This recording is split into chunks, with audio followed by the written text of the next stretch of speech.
जी हां दोस्तों, बड़ी खबर निकलकर सामने आ रही है। इजराइल की नई सरकार ने यूएई के मुंह पर जोरदार तमाचा मारा है। दुनिया भर के मुसलमानों को नाराज करने वाले यूएई अपने मकसद में विफल रहा।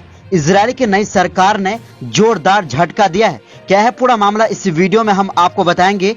वहीं अगली खबर में आपको बताएंगे पुर्तगाल के फुटबॉल स्टार रोनाल्डो द्वारा कोका कोला हटाने वाले और फ्रांस के फुटबॉल स्टार पोगबा द्वारा बियर की बोतल हटाने वाले दोनों फिलिस्तीन के समर्थन करने वाले निकले। इसी के साथ आपको बताएंगे रूस के राष्ट्रपति अमेरिकी राष्ट्रपति से मिलने के एक दिन बाद रूस ने यूक्रेन को फिर से कड़ी चेतावनी दी है।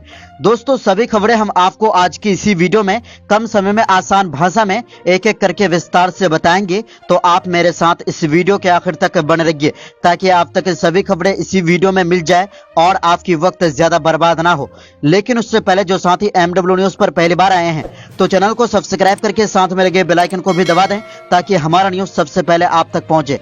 इसी के साथ बात करते हैं पहली खबर की। जी हां दोस्तों, यूएई जिस मकसद के लिए इजराइल के साथ समझौता करके पूरी दुनिया के मुसलमानों को नाराज किया था, खास तौर से फिलिस्तीन के मुसलमानों के साथ गद्दारी की थी, तो आज यूएई उस मकसद में विफल नजर आते हैं क्योंकि इजराइल की नई सरकार ने यूएई के मुंह पर जोरदार तमाचा मारा है। दरअसल इजरायली मीडिया ने कहा है कि निर्णय और नए पर्यावरण मंत्री तामार ज़ेंडबर्ग की भूमिका की वजह से इजराइल और संयुक्त अरब अमीरात के बीच एक राजनयिक संकट मंडरा रहा है। इजरायली मीडिया ने संकेत दिया कि संकट का प्रतिनिधित्व मंत्री द्वारा संयुक्त अरब अमीरात से यूरोपीय बाजारों में आने वाले कच्चे तेल और पेट्रोलियम उत्पादों के शिपमेंट से संबंधित समझौते को रद्द करने के बारे में भूमध्य सागर इजराइल में एक तेल पाइपलाइन के माध्यम से लाल बहरीन और को जोड़ने के द्वारा किया जाता है।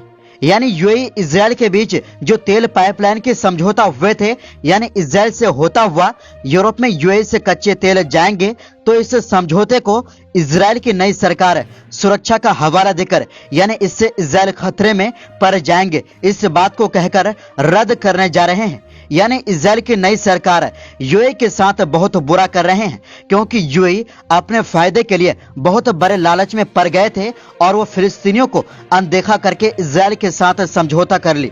आपको बता दें कि पिछले साल इजरायली पर्यावरण कार्यकर्ताओं ने इजराइल यूएई समझौते के विरोध में रैलियां आयोजित की थी। आपको बता दें कि इजराइल के नए पर्यावरण संरक्षण मंत्री के इस फैसले के बाद अबू धाबी के वरिष्ठ सूत्रों ने इजराइल हयोम अखबार को बताया कि अगर इजराइल सरकार ने वास्तव में समझौते को रद्द कर दिया तो इससे इजराइल के साथ संबंधों में संकट पैदा हो जाएगा और अब्राहम समझौते की स्थिरता को खतरा होगा। यानी यहाँ पर यूएई के अधिकारी नाम नहीं बताई है। उनका कहना है कि अगर इजराइल की नई सरकार इस समझौते को रद्द कर देते हैं तो दोनों देशों के बीच संकट पैदा हो जाएगी और अब्राहम समझौता खतरे में पड़ जाएगी। दोस्तों, आपको बता दें कि इस पाइपलाइन पर हमास ने भी हमला कर दिया था जिससे काफी नुकसान हो गए थे। दोस्तों, आपको बता दें कि यूएई यहाँ पर इजराइल की नई सरकार को भी बधाई दी थी और इससे पहले यहूदी की एक बैठक में हमास को अरब देशों द्वारा आतंकवादी नहीं मानने पर गुस्सा दिखाई थी। सूत्र ने कहा कि नई सरकार के संवैधानिक शपथ लेने से पहले ही यूएई को एक स्पष्ट संदेश दिया गया था कि इजराइल में सत्ता के आदान प्रदान से न केवल सौदे के अनुरोध को तत्काल रद्द कर दिया जाएगा बल्कि इसके खिलाफ मंत्री ज़ेंडबर्ग इसे रद्द करने के लिए और अधिक काम करने का इरादा रखते हैं। यही नहीं दोस्तों, अभी कोरोना वायरस का हवाला देकर इजराइल ने यूएई जाने से अपने नागरिकों को रोक दिया है। यानी इजराइल की नई सरकार की यूएई के प्रति रवैया बिल्कुल अलग है। उल्लेख किया है कि संयुक्त अरब अमीरात ने 15 सितंबर 2020 को व्हाइट हाउस में पूर्व अमेरिकी राष्ट्रपति डोनाल्ड ट्रंप की उपस्थिति में इजराइल के साथ सामान्यकरण समझौते पर हस्ताक्षर किए थे। खैर, यूएई के साथ जो भी हो रहा है अब ये होना ही था क्योंकि इसने दुनिया भर के मुसलमानों को नाराज किया था इजराइल के साथ समझौता करके। क्या पता अब इनकी अकल ठिकाने आ जाए क्योंकि खुद ही इजराइल यूएई को लेकर अपनी सुरक्षा की गंभीर चेतावनी दी है। यानी इजराइल का कहना है कि इजराइल द्वारा यूएई के साथ समझौता इजराइल के लिए खतरा है। तो दोस्तों, इस पर आपकी क्या राय है अपनी राय कमेंट बॉक्स में जरूर दें। इसी के साथ आपको बता दें कि पुर्तगाल के स्टार स्ट्राइकर क्रिस्टियानो रोनाल्डो और फ्रांसीसी स्टार मिडफील्डर पोल पोगबा इन दिनों इंटरनेशनल हेडलाइंस में चर्चा की विषय बने हुए हैं। दरअसल रोनाल्डो यूरो कप की एक प्रेस कॉन्फ्रेंस में कोका कोला की बोतल हटाने और पोग्बा बियर की बोतल को हटाने को लेकर चर्चा में आए हैं। आपको बता दें कि रोनाल्डो ने मैच से पहले की एक प्रेस कॉन्फ्रेंस में कोका कोला की बोतल देखकर नाराजगी जाहिर की और गुस्से में चिल्लाकर कहा, कोल्ड ड्रिंक नहीं, हमें पानी पीने की आदत डालनी चाहिए। जिसके बाद कोका कोला कंपनी के शेयर गिर गए और कंपनी को 293 अरब रुपए का नुकसान हो गया।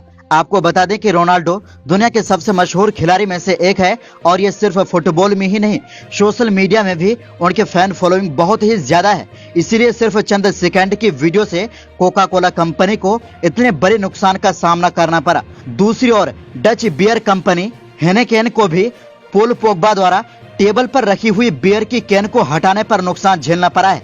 बता दें कि पोग्बा ने हाल ही में इस्लाम अपनाया, वो इस्लामिक नियमों का कड़ाई से पालन करते हैं और पोग्बा दुनिया के सबसे महंगे खिलाड़ी में से एक है। बता दें कि पुर्तगाल के स्टार स्ट्राइकर क्रिस्टियानो रोनाल्डो और फ्रांसीसी स्टार मिडफील्डर पोल पोग्बा मानव अधिकार के भी पक्के समर्थक है।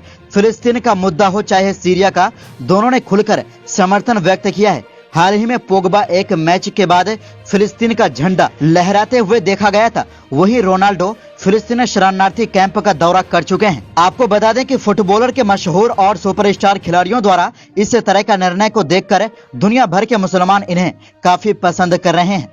तो दोस्तों, इसके बारे में आप क्या कहना चाहेंगे, अपनी राय कमेंट बॉक्स में जरूर दें।